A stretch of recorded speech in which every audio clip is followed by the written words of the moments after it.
ಕೆಂಗುರಿ ಸಾಕಾಣಿಕೆಯಲ್ಲಿ 100% ಲಾಭ ಇದೆ ಸರ್. 3-4 ತಿಂಗಳ ಮರಿ ಸೆಲೆಕ್ಟ್ ಮಾಡಿ ತಗೊಂಡ್ಬಂದು 3 ತಿಂಗಳ ಮೇಯಿಸಿ ಸರ್, ಒಳ್ಳೆ ಲಾಭ ಬರುತ್ತೆ. ಕೆಂಗೂರಿಗೆ ವರ್ಷ ಪೂರ್ತಿ ಡಿಮ್ಯಾಂಡ್ ಸರ್. ಸರ್ ಮರಿಗಳಿಗೆ ರೋಗ ಬರ್ದರ ಹಾಗೆ ನೋಡ್ಕೊಂಡ್ಬಿಟ್ರೆ ಗೆದ್ದಂಗೆ ಸರ್. ಸರ್ 50 ಬೇಕಾ, 100 ಬೇಕಾ, 200 ಬೇಕಾ, ಒಳ್ಳೆ ಕೆಂಗೂರಿ ಸೆಲೆಕ್ಟ್ ಮರಿಗಳನ್ನ ಕೊಡ್ತೀವಿ ಸರ್. ಸರ್ ಕುಗ್ನಪಳ್ಳಿ, ಸಿಂಧನೂರು, ಹಾವೇರಿ, ಅಮ್ಮಿನಗಡ ಯಾವ ಸಂತೆ ಬಂದು ಕೇಳಿದ್ರೆ ಕೊಡಿಸ್ತೀನಿ ಸರ್. ಇಲ್ಲೇ ನಮ್ಮೂರಿಂದ ಹೊಸಪೇಟೆ ಸರ್. ಹೊಸಪೇಟೆಯಲ್ಲಿ ಬ್ಯಾಂಕ್ ಅಲ್ಲಿ ಕೆಲಸ ಮಾಡ್ತಾ ಇದ್ದೆ ನಾನು.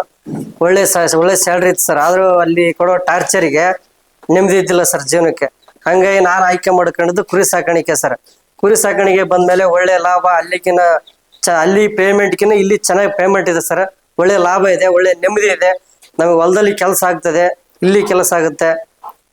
ಸೊ ಅಲ್ಲಿಗಿಂತ ಇಲ್ಲಿ ನೀವು ಆರಾಮಾಗಿದ್ದೀರಿ? ಆರಾಮಿದೆ ಸರ್. ಅಲ್ಲಿಗಿನ ಇಲ್ಲಿ ಚೆನ್ನಾಗಿದೆ ಸರ್. ಇದೇನು ಆಗ್ಲೆಲ್ಲ ಕೆಲಸ ಇರಂಗಿಲ್ಲ ಸರ್. 2-3 ತಾಸು ಅಷ್ಟೇ ಕೆಲಸ ಇದೆ. ಮಿಕ್ಕಿದೆಲ್ಲ ಹೊಲದಲ್ಲಿ ಕೆಲಸ ಮಾಡ್ತೀವಿ ಸರ್. ನಮಸ್ಕಾರ ರೈತ ಬಂದವರೇ, ನಿಮ್ಮೆಲ್ಲರಿಗೂ ನಮ್ಮ ಕೃಷಿ ದೇವೋಭವ ಬಳಗಕ್ಕೆ ಸ್ವಾಗತ. ಸೊ ಈಗ ನಾನು ಎಲ್ಲಿದ್ದೀನಪ್ಪ ಅಂತಂದ್ರೆ ಕೊಪ್ಪಳ ಜಿಲ್ಲೆಯ ಕೊಪ್ಪಳ ತಾಲೂಕಿನ ದನಕನದೊಡ್ಡಿಲಿದ್ದೀನಿ. ಇಲ್ಲಿ ಬಂದಿರೋದಕ್ಕೆ ಕಾರಣ ಏನಪ್ಪಾ ಅಂತಂದ್ರೆ, ಸೊ ಇಲ್ಲಿ ಇವರು ಕುರಿ ಸಾಕಾಣಿಕೆ ಮಾಡ್ತಾ ಇದ್ದಾರೆ. ಅದಕ್ಕೋಸ್ಕರ ನಾನು ಇಲ್ಲಿ ಒಂದು ವಿಡಿಯೋ ಮಾಡೋ ಅವಶ್ಯಕತೆ ಇರಲಿಲ್ಲ. ಬಟ್ ಕಾರಣ ಏನಪ್ಪಾ ಅಂತಂದ್ರೆ, ಇವರು ಇಲ್ಲೇನು ಕುರಿ ಸಾಕಾಣಿಕೆ ಮಾಡ್ತಾ ಇದಾರಲ್ಲ, ಸೊ ಅವ್ರು ಒಂದು ಹೊಸಪೇಟೆ ಒಂದು ಖಾಸಗಿ ಬ್ಯಾಂಕ್ ನಲ್ಲಿ ಕೆಲಸ ಮಾಡ್ಕೊಂಡು ತಿಂಗಳಿಗೆ ಒಂದು 35-40 ಸಾವಿರ ರೂಪಾಯಿ ಸಂಪಾದನೆ ಮಾಡ್ತಾ ಇರ್ತಾರೆ. ಸೊ ಅಲ್ಲಿ ಒಂದು ವರ್ಕ್ ಪ್ರೆಷರ್ ನ ಹ್ಯಾಂಡಲ್ ಮಾಡಕ್ಕಾಗದೆ, ಬೇಡ ಇದು ನಮ್ದೇ ಜಮೀನಿದೆ, ನಾವೇ ಕುರಿ ಸಾಕಾಣಿಕೆ ಬಗ್ಗೆ ಗೊತ್ತಲ್ಲ, ಇಲ್ಲೇ ಒಂದು ಕುರಿ ಸಾಕಾಣಿಕೆ ಮಾಡೋಣ ಅಂತೇಳಿ ಬಂದು ಕುರಿ ಸಾಕಾಣಿಕೆ ಮಾಡಿ ಅಲ್ಲಿ ಏನೋ ಒಂದು ಸಂಪಾದನೆ ಮಾಡ್ತಾ ಇದ್ರು, ಅದಕ್ಕಿಂತ ಜಾಸ್ತಿ ಸಂಪಾದನೆ ಮಾಡ್ತಾ ಇದ್ದಾರೆ. ಅದೆಲ್ಲದಕ್ಕಿಂತ ಖುಷಿ ಕೊಡೋ ವಿಚಾರ ಏನಪ್ಪಾ ಅಂತಂದ್ರೆ, ಸೊ ಇದ್ರಲ್ಲಿ ನನಗೆ ನೆಮ್ಮದಿ ಇದೆ ಸರ್. ಏನು ಡೈಲಿ ಬೆಳಿಗ್ಗೆ 1.5-2 ತಾಸು, ಸಂಜೆ 1 ಅವರ್ ಕೆಲಸ ಮಾಡ್ಬಿಟ್ರೆ ಸಾಕು ಸರ್. ಅದೊಂದು ಪ್ರೆಷರ್ ಫೀಲ್ ಮಾಡೋ ಅವಶ್ಯಕತೆ ಇಲ್ಲ. ನಮ್ದೇ ಜಮೀನಿದೆ, ಇಲ್ಲೇ ನಾವು ಮೇವು ಬೆಳ್ಕೊಂಡು ಆರಾಮಾಗಿ ಕುರಿ ಸಾಕಾಣಿಕೆಯಲ್ಲಿ ಯಶಸ್ವಿಯಾಗಿದ್ದೀವಿ, ಒಂದು ಲಾಭನ ಗಳಿಸ್ತಾ ಇದ್ದೀವಿ. ಅಲ್ಲೇ ನಾನು ಒಂದು ಸಂಬಳ ತಗೋತಾ ಇದ್ದೆ, ಅದಕ್ಕಿಂತ ಜಾಸ್ತಿ ಇಲ್ಲಿ ಸಂಪಾದನೆ ಮಾಡ್ತಾ ಇದ್ದೀನಿ ಅಂತ ಹೇಳ್ತಾ ಇದ್ದಾರೆ. ಮತ್ತೆ ಇವ್ರೇನ್ ಹೇಳ್ತಾ ಇದ್ದಾರೆ ಅಂದ್ರೆ, ಸರ್ ಸಾಕಷ್ಟು ಜನಕ್ಕೆ ಹೆಂಗೆ ಇದಾಗ್ಬಿಟ್ಟಿದೆ ಅಂದ್ರೆ, ಒಂದಷ್ಟು ಜನ ಏನ್ ಮಾಡ್ಬಿಟ್ಟಿದ್ದಾರೆ, ದುಡ್ಡು ಇಟ್ಕೊಂಡ್ಬಂದು ಹೈಟೆಕ್ ಶೆಡ್ ಮಾಡ್ಬಿಟ್ಟು ಕುರಿ ಸಾಕಾಣಿಕೆ ಮಾಡಕ್ ಹೋಗಿ ಅದರಲ್ಲಿ ಕೈ ಸುಟ್ಕೊಂಡು ಕುರಿ ಸಾಕಾಣಿಕೆಯಲ್ಲಿ ಲಾಭನೇ ಇಲ್ಲ ಅಂತ ಹೇಳ್ತಾ ಇದ್ದಾರೆ. ಆದ್ರೆ ಕರೆಕ್ಟ್ ಆಗಿ ಪ್ಲಾನ್ ಮಾಡ್ಕೊಂಡು ನೀಟಾಗಿ ನೀವು ಮಾಡಿದ್ರೆ 100% ಕುರಿ ಸಾಕಾಣಿಕೆಯಲ್ಲಿ ಲಾಭ ಇದೆ ಅಂತ ಹೇಳ್ತಾ ಇದ್ರೆ. ಬನ್ನಿದ್ರ ಬಗ್ಗೆ ಮತ್ತಷ್ಟು ಮಾಹಿತಿನ ಪಡ್ಕೊಂಬರೋಣ. ಸರ್ ನಮಸ್ಕಾರ. ಸರ್ ನಮಸ್ತೆ ಸರ್. ಸರ್ ನಮ್ಮೊಂದು ರೈತ ಬಾಂಧವರಿಗೆ ತಮ್ಮೊಂದು ಪರಿಚಯ ಮಾಡ್ಕೊಡ್ತೀರಾ? ಸರ್ ನನ್ನ ಹೆಸರು ಬಂದ್ಬಿಟ್ಟು ಪ್ರದೀಪ್ ಸರ್. ಕೊಪ್ಪಳ ಜಿಲ್ಲಾ, ಕೊಪ್ಪಳ ತಾಲೂಕು, ಕುಂಗುಂಪಳ್ಳಿ ಸರ್. ಕುಂಗುಂಪಳ್ಳಿಯಿಂದ ಒಂದು 3 ಕಿಲೋಮೀಟರ್ ಸರ್, ದನಕನದೊಡ್ಡಿ ಅಂತ. ನಾವು ಈ ಕ್ಯಾಂಗೂರಿ ಸಾಕಾಣಿಕೆ ಬಂದ್ಬಿಟ್ಟು 4-5 ವರ್ಷ ಆಯ್ತು ಸರ್ ಇವಾಗ ಮಾಡಕತ್ತಿ. ಹಾ ಸರ್. ಸರ್ ಈಗ ಒಂದು ಕುರಿ ಸಾಕಾಣಿಕೆ ಲಾಭ ಇದೆಯಾ ಇಲ್ಲ ಅಂತ ಬಹಳಷ್ಟು ಜನರಿಗೆ ಡೌಟ್ ಬರುತ್ತೆ. ಸರ್ ಈ ಕುರಿ ಸಾಕಾಣಿಕೆಯಲ್ಲಿ ನಿಜವಾಗ್ಲೂ ಲಾಭ ಇದೆಯಾ ಸರ್? ಸರ್ ಲಾಭ ಇದೆ ಸರ್. ನಾವು ಇಲ್ಲೇ ನಮ್ಮೂರ ಪಕ್ಕನೆ ಕುಂಗುಂಪಳ್ಳಿ ಮಾರ್ಕೆಟ್ ಆಯ್ತು ಸರ್. 3-4 ತಿಂಗಳ ಮರಿ ತಗೊಂಡ್ಬರ್ತೀವಿ ಸರ್ ನಾವು. 3-4 ತಿಂಗಳ ಮರಿ ತಗೊಂಡ್ಬಂದ್ಬಿಟ್ಟು ಒಂದು 1000-2000 ಖರ್ಚು ಬಂದ್ರೆ 1000-2000 ಲಾಭ ಇರುತ್ತೆ ಸರ್ ಅದರಲ್ಲಿ.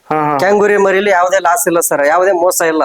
ಮರಿ 1000 ರೂಪಾಯಿ ತಿಂಗಳಿಗೆ, ಒಂದು ತಿಂಗಳಿಗೆ 1000 ರೂಪಾಯಿ ಮೋಸ ಇಲ್ಲ ಸರ್ ಮರಿಲಿ. ಒಂದು ಮರಿಲಿ ಯಾವುದೇ ರೀತಿ ಮೋಸ ಇಲ್ಲ ಸರ್.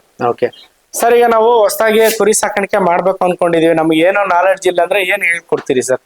ಸರ್ ಏನು ನಾಲೆಡ್ಜ್ ಇಲ್ಲ ಅಂದ್ರೆ, ಸ್ಟಾರ್ಟಿಂಗ್ 10-20 ಮರಿ ಸಾಕಾಣಿಕೆ ಮಾಡ್ಬೇಕು ಸರ್. 10-20 ಮರಿ ಸಾಕಾಣಿಕೆ ಮಾಡಿದ್ರಲ್ಲೇ ಗೊತ್ತಾಗ್ಬಿಡುತ್ತೆ ಸರ್, ಅನುಭವ ಪ್ರಕಾರ. ಹಾ ಸರ್. ನಾವು ಸಂತೆಯಲ್ಲಿ ಬಂದ್ಬಿಟ್ಟು ನಾವು ಇಂಥ ಮರಿ ಚಾಯ್ಸ್ ಮಾಡ್ಕೊಂಡ್ ಬರ್ತೀವಿ ಸರ್. ನಾವು ಅಂದ್ರೆ ಒಳ್ಳೆ ಮರಿನ ಚಾಯ್ಸ್ ಮಾಡ್ಬೇಕು, ಒಳ್ಳೆ ಮರಿ ಸೆಲೆಕ್ಟ್ ಮಾಡ್ಕೊಂಡ್ ಬರ್ತೀವಿ ಸರ್ ನಾವು. ಓಕೆ ಸರ್, ಈಗ ಒಂದು 10 ಅಥವಾ ಒಂದು 20 ಕುರಿಗಳು ತಂದು ನಾವು ಕುರಿ ಸಾಕಾಣಿಕೆ ಶುರು ಮಾಡಿದೀವಿ ಅಂದ್ರೆ ಶೆಡ್ ಎಲ್ಲ ಯಾವ ತರ ಮಾಡ್ಕೋಬೇಕು ಸರ್? ಸರ್ ಶೆಡ್ ಎಲ್ಲ ನಾವೆಲ್ಲ ನೆಲದಲ್ಲೇ ಸಾಕಿದೀವಿ ಸರ್. 4-5 ವರ್ಷದಿಂದ ಸಾಕ್ತಿದೀವಿ ಅಂದ್ರೆ ಕೂಡ ನೆಲದಲ್ಲೇ ಸಾಕ್ತಿದೀವಿ ಸರ್ ನಾವು. ಅಂದ್ರೆ ಹೈಟೆಕ್ ಆಗಿ ಶುರು ಮಾಡೋ ಅವಶ್ಯಕತೆ ಇಲ್ಲ? ಅವಶ್ಯಕತೆ ಇಲ್ಲ ಸರ್, ಅದು ಅವಶ್ಯಕತೆ ಏನಿಲ್ಲ ಸರ್. ಓಕೆ ಸರ್, ಈಗ ನಾವು ಸಂತೆಯಲ್ಲಿ ಒಂದಷ್ಟು ಕುರಿಗಳನ್ನ ತಗೊಂಡ್ ಬಂದಿದೀವಿ ಅನ್ಕೊಳ್ಳಿ, ಬಂದ ತಕ್ಷಣ ಏನ್ ಮಾಡ್ಬೇಕು ಸರ್? ಸರ್ ಸಂತೆಲಿದ್ದ ಮರಿ ತಗೊಂಡ್ ತಕ್ಷಣ ಬೆಲ್ಲಂದರ್ ಕುಡಿಸ್ಬೇಕು ಸರ್. ಬೆಲ್ಲಂದರ್ ಕುಡಿಸಿ ಒಂದ್ 2-3 ದಿವಸ ಯಾವ್ದೇ ರೀತಿ ವ್ಯಾಕ್ಸಿನ್ ಮಾಡಬಾರ್ದು ಸರ್. ಯಾಕಂದ್ರೆ ಮರಿಗಳೆಲ್ಲ ಟ್ರಾವೆಲ್ ಅಲ್ಲಿ ಸುಸ್ತಾಗ್ಬಿಟ್ಟಿರ್ತದೆ ಸರ್, ಮತ್ತೆ ತೊಡ್ಕೊಳ್ಳಲ್ಲ, ಮರಿ ವೀಕ್ ಆಗಿಬಿಟ್ಟಿರ್ತದೆ. 1-2-3 ದಿವಸ ಅಥವಾ 1 ವಾರ ಬಿಟ್ಟು ವ್ಯಾಕ್ಸಿನ್ ಚಾಲು ಮಾಡಕ್ ಸರ್. ETPPR, TT ವ್ಯಾಕ್ಸಿನ್ ಇವೆಲ್ಲ ಸ್ಟಾರ್ಟಿಂಗ್ ಮಾಡಿ, ಆಮೇಲೆ ಫುಡ್, ಹಿಂಡಿ, ಬೂಸ ಇವೆಲ್ಲ ಹಾಕೊಂತ ಹೋಗ್ಬೇಕು ಸರ್. ಓಕೆ ಸರ್, ಈಗ ಮೇವಿಂದು ನಿರ್ವಹಣೆ ಯಾವ ತರ ಮಾಡ್ಕೋಬೇಕು ಸರ್? ಸರ್ ಮೇವಿನ ನಿರ್ವಹಣೆ ಬಂದ್ಬಿಟ್ಟು ನಾವು ನಮ್ಮ ಹೊಲದಲ್ಲೇ ಇದು ಮಾಡ್ಕೊತೀವಿ ಸರ್. ಎಲ್ಲ ಮೇವು ಹೊರಗಡೆ ಏನು ಕೊಡಲ್ಲ ಸರ್. ಈಗ ಹೊಲ ನಮ್ದು ಎಷ್ಟು ಹೊಲ ಇಲ್ಲ ಅಂದ್ರೆ ಬೇರೆ ಕಡೆ ಎಲ್ಲ ಕೊಡ್ಬೇಕಾಗುತ್ತೆ ಸರ್. ಆದಷ್ಟು ನಮ್ಮ ಹೊಲದಲ್ಲೇ ಮೇವು ಇದು ಮಾಡ್ಕಂದ್ರೆ ನಮಗೆ ಉಳಿತಾಯ ಸ್ವಲ್ಪ ಜಾಸ್ತಿ ಸರ್. ಓಕೆ ಸರ್, ಈಗ ಯಾವ್ಯಾವ ಹೊತ್ತಲ್ಲಿ ಯಾವ್ಯಾವ ತರದ ಮೇವು ಕೊಡ್ತೀರಿ ಸರ್? ಸರ್ ನಾವು ಬೆಳಿಗ್ಗೆ ಬಂದ್ಬಿಟ್ಟು ಅದು ಟಾನಿಕ್ ಕೊಡ್ತೀವಿ ಸರ್. ಟಾನಿಕ್, ಮೆಕ್ಕೆಜೋಳ, ಹಿಂಡಿ, ಕೋಳಿ ಫೀಡ್ ಬರುತ್ತೆ ಸರ್, ಹಾ ಸರ್. ಮಿಕ್ಸಿಂಗ್ ಕೊಡ್ತೀವಿ ಸರ್. ಆಮೇಲೆ ಆದ್ಮೇಲೆ ಮೇವ್ ಹಾಕ್ತಿವಿ ಸರ್. ಹಾ ಮಧ್ಯಾಹ್ನ ಒಂದ್ ಟೈಮ್ ಮೇವ್ ಹಾಕ್ತಿವಿ, ಮತ್ತೆ ಸಾಯಂಕಾಲ ಕಾಳು ಹಾಕ್ತಿವಿ ಸರ್. Okay sir. ಈಗ ಸಾಮಾನ್ಯವಾಗಿ ಈ ಕೆಂಗರಿಗಳಲ್ಲಿ ಏನೇನ್ ರೋಗ ಬರುತ್ತೆ ಸರ್? ಸರ್ ಕೆಂಗುರಿಗಳಲ್ಲಿ ಕಾಲ್ ಬೇನೆ, ಹಾ ಬಾಯಿ ಬೇನೆ ಬರುತ್ತೆ ಸರ್. ಸಿಡಿ ಅಂತ ಬರುತ್ತೆ ಸರ್, ಸಿಡಿ ಹಣ್ಣು ಹಾಕೋಬೇಕು ಅದನ್ನ. ಹಾ ಹಾ ಹಾ ಹಾ. ಜಂತುನಾಶಕ ಹಾಕೋಬೇಕು ಸರ್. Okay sir. ಈಗ ತಂದ್ವಿ ಒಂದ್ 3 ತಿಂಗಳು ಬ್ಯಾಚ್ ಅಂತ ತಗೊಂಡು ಸಾಕಿದ್ವಿ, ಇದೀಗ ಮಾರ್ಕೆಟಿಂಗ್ ಯಾವ ತರ ಮಾಡ್ಕೋಬೇಕು ಸರ್?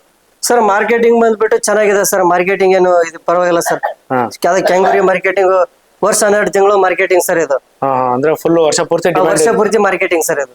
ಸರ್ ಈಗ ಕೆಂಗೂರು ಅಂದ್ರೆ ಎಲ್ಲರೂ ಏನಂತ ತಿಳ್ಕೊತಾರೆ ಅಂದ್ರೆ ಬರೀ ಉತ್ತರ ಕರ್ನಾಟಕದಲ್ಲಿ ಅಷ್ಟೇ ಸಾಕೋದಂತ. ನಿಜವಾಗ್ಲೂ ಇದು ಬರೀ ಉತ್ತರ ಕರ್ನಾಟಕಕ್ಕೆ ಅಷ್ಟೇ ಸೀಮಿತನಾ ಸರ್? ಇಲ್ಲ ಸರ್, ಇವಾಗೆಲ್ಲ ಬಂದ್ಬಿಟ್ಟು ಹಾಸನ, ಆ ಸೈಡ್ ಎಲ್ಲ ಹಾಸನ ಆತು, ಚಿಕ್ಕಬಳ್ಳಾಪುರ ಆತು, ಗೌರಿಬಿದನೂರು ಆ ಕಡೆಗೆಲ್ಲ ಫುಲ್ ಇವೆ ಸರ್. ಅವಾಗೆಲ್ಲ ನಮ್ ತಲೆದು ಇದ್ದದ್ದು ಒಂದೇ ಸರ್, ನಮ್ಮ ಉತ್ತರ ಕರ್ನಾಟಕ ಕಡೆ ಅಷ್ಟೇ ಸಾಕ್ತಾರೆ, ಸಾಕಾಣಿಕೆ ಮಾಡ್ತಾರೆ, ಮಾರ್ತಾರೆ. ಇವಾಗೆಲ್ಲ ಹಂಗಿಲ್ಲ ಸರ್. ಈಗ ಇಡೀ ಎಂಟ್ರೆ ಕರ್ನಾಟಕನೇ ಸಾಕಾಣಿಕೆ ಮಾಡ್ತಾರೆ ಸರ್ ಇವಾಗ. ಆದ್ರೆ ಕೆಂಗೂರಿ ಮಾರ್ಕೆಟ್ ಬಂದು ವರ್ಷ ಪೂರ್ತಿ ಮಾರ್ಕೆಟ್ ಇರಲಿದ್ದ ಯಾವುದೇ ರೀತಿ ಪ್ರಾಬ್ಲಮ್ ಇಲ್ಲ ಸರ್. ಮಾರ್ಕೆಟ್ಗೆ ಓಕೆ. ಮಾರ್ಕೆಟ್ ಚೆನ್ನಾಗಿದೆ ಸರ್ ಕೆಂಗೂರಿಗೆ ಮಾರ್ಕೆಟ್. ಈಗ ಹಳ್ಳಿ ಕಡೆ ಎಲ್ಲ ಜಾತ್ರೆ ಸೀಸನ್ ಶುರು ಆಗುತ್ತಲ್ಲ ಸರ್, ಅದಕ್ಕೂ ಕೊಡ್ಬೋದಾ ಸರ್? ಕೊಡ್ಬೋದು ಸರ್. ಕೆಂಗೂರಿ ಮಾರ್ಕೆಟ್ ಕೆಂಗೂರಿ ಮರಿನೇ ಜಾಸ್ತಿ ತಗೊಳ್ಳೋದು ಸರ್. ಯಾವ್ದಾರ ಜಾತ್ರೆಗಾಯ್ತು, ಯಾವ್ದೋ ಇದಕ್ಕಾಯ್ತು ತಗೋಕಂದ್ರೆ ಕೆಂಗೂರಿ ಮರಿನೇ ಜಾಸ್ತಿ ಸೇಲ್ ಆಗ ಸರ್ ಇಲ್ಲಿ ನಮ್ಮ ಕಡೆಗೆ. Okay sir. ಹಾ ಸರ್. ಸರ್ ಇದು ಟಗರ್ ಕೆಂಗೂರಿ ಸಾಕಾಣಿಕೆ ಬಂದ್ಬಿಟ್ಟು 4-5 ವರ್ಷದಿಂದ ಮಾಡ್ತಿದ್ವಿ ಸರ್ ನಾವು. ಹಾ ಸರ್. ಇದು ನಾವು ಸೆಲೆಕ್ಟ್ ಮಾಡ್ಕೊಂಡ್ ಮರಿ ತಗೊಂಡ್ಬರ್ತೀವಿ ಸರ್. ಇಲ್ಲಿ ಇಂಥ ಮರಿನೆಲ್ಲ ಸೆಲೆಕ್ಟ್ ಮಾಡ್ಕೊಂಡ್ ತಗೊಂಡ್ಬರ್ತೀವಿ ಸರ್ ನಾವು. ಹಾ ಸರ್. ನಾವು ಸೆಲೆಕ್ಟ್ ಮಾಡ್ಕೊಂಡು ತಗೊಂಬರಿಲ್ದ ತುಮಕೂರಿಲ್ದ ಹಾಸನಲ್ಲಿದ್ದವರೆಲ್ಲ ಕಾಂಟ್ಯಾಕ್ಟ್ ಫೋನ್ ಹಚ್ಚಿದ್ರೆ ನೀವೇ ಚೆನ್ನಾಗಿರೋ ಸೆಲೆಕ್ಟ್ ಮಾಡ್ಕೊಂಡು ತಗೊಂಡ್ಬರ್ತೀರಿ, ನೀವೇ ನಿಮ್ಮ ಮರಿನೇ ಕೊಟ್ಬಿಡಿ ಅಂತಾರೆ ಸರ್. ಅವ್ರು ಸೆಡ್ಗೆ ಹಾಕಿದ ಮರಿಗಳೆಲ್ಲ ನೀವೇ ನಿಮ್ಮ ಮರಿನೇ ಕೊಟ್ಬಿಡಿ, ಮಾರ್ಕೆಟಿಗೆ ಬರಂಗಿಲ್ಲ ಅಂತ ಹೇಳ್ತಾರೆ ಸರ್ ಅವ್ರು. ಅಂದ್ರೆ ಈಗ ನೀವು ಸಾಕಿ 3 ತಿಂಗಳು ಸಾಕಿ ಮಾರ್ಬೇಕು ಅನ್ಕೊಂಡಿದ್ರೆ ಇಲ್ಲಿ ಬರೀ ಮರಿ ತಗೊಳಕ್ಕೆ ಬರ್ತಾ ಇದ್ದಾರೆ, ಮರಿ ತಗೊಳಕ್ಕೆ ಬರ್ತಾರೆ ಸರ್. ಇಲ್ಲಿ 3 ತಿಂಗಳು ಸಾಕಕ್ಕೆ ಬಿಡಂಗಿಲ್ಲ. ಹಾ ಹಾ ಹಾ ಹಾ. ಹಾ ಸರ್. ಯಾಕಂದ್ರೆ ಕೆಂಗೂರಿ ಬಂದು ಅಷ್ಟು ಡಿಮ್ಯಾಂಡ್ ಇದೆ ಸರ್ ಇವಾಗ. Okay sir. ಯಾವ ಮಾರ್ಕೆಟ್ಗೆ ಹೋಗ್ತಾ ಇರ್ತೀರಿ ಸರ್ ನೀವು? ಸರ್ ನಾವು ಬಂದ್ಬಿಟ್ಟು ಕುಕನಪಳ್ಳಿ, ಸಿಂಧನೂರು, ಅಮ್ಮಿನಗಡ, ಹಾವೇರಿ. Okay sir. ಈಗ ನಿಮ್ಮ ಹತ್ರ ನಮ್ಗೆ ಒಂದು 50-100 ಮರಿ ಬೇಕಂದ್ರೆ ಕೊಡ್ತೀರಾ ಸರ್? ಸರ್ ವಾರ ಕೊಡ್ತೀನಿ ಸರ್. 50-100 ಮರಿ ಬೇಕಂದ್ರೆ ವಾರ ಕೊಡ್ತೀನಿ sir. Okay sir. In case ಇವಾಗ ನಿಮ್ಮ ಹತ್ರ ಶೆಡ್ ಅಲ್ಲಿ ಮರಿ ಕಡಿಮೆ ಇದಾವಂದ್ರೆ ಬೇರೆ ಕಡೆಯಿಂದ ತಂದು ರೆಡಿ ಮಾಡಿ ಕೊಡ್ತೀರಾ? ಶೆಡ್ ಅಲ್ಲಿ ಕಡಿಮೆ ಇದಾವ ಅಂದ್ರೆ ನಾನು ಹಾಕೊಂಬಂದ್ ಬಿಡ್ತೀನಿ ಸರ್. ಹಾ ಒಳ್ಳೆ ಮರಿ ಸೆಲೆಕ್ಟ್ ಮಾಡಿ ಹಾಕೊಂಬರ್ತೀನಿ ಸರ್ ನಾನು. Okay sir. ಇನ್ ಕೇಸ್ ನಮ್ಗೆ ಮರಿ ತಗೊಳೋದು ಗೊತ್ತಾಗಲ್ಲ ಅಂದ್ರೆ ನೀವು ಬಂದು ಕೊಡಿಸ್ತೀರಾ ಸರ್? ಕೊಡ್ತೀನಿ ಸರ್. ಒಳ್ಳೆ ಮರಿ ಸೆಲೆಕ್ಟ್ ಮಾಡೇ ಕೊಡ್ತೀನಿ ಸರ್ ನಾನು. Okay sir. ಸರ್ ಈಗ ನಿಮ್ಮ ಹತ್ರ ಒಂದು ಕುರಿ ಮರಿಗಳನ್ನ ಅಥವಾ ಟಗರ್ಗಳನ್ನ ತಗೋಬೇಕಂದ್ರೆ ನಿಮ್ದೊಂದು ಫೋನ್ ನಂಬರ್ ಹೇಳ್ತೀರಾ? ಹೇಳ್ತೀನಿ ಸರ್. ಹೇಳಿ ಸರ್. 84 31 74 65 86 ಸರ್. Okay sir. ಇಷ್ಟೊತ್ತು ಮಾಹಿತಿ ತಿಳಿಸ್ಕೊಡ್ಲಿಕ್ಕೆ ಧನ್ಯವಾದಗಳು ಸರ್. Thank you sir.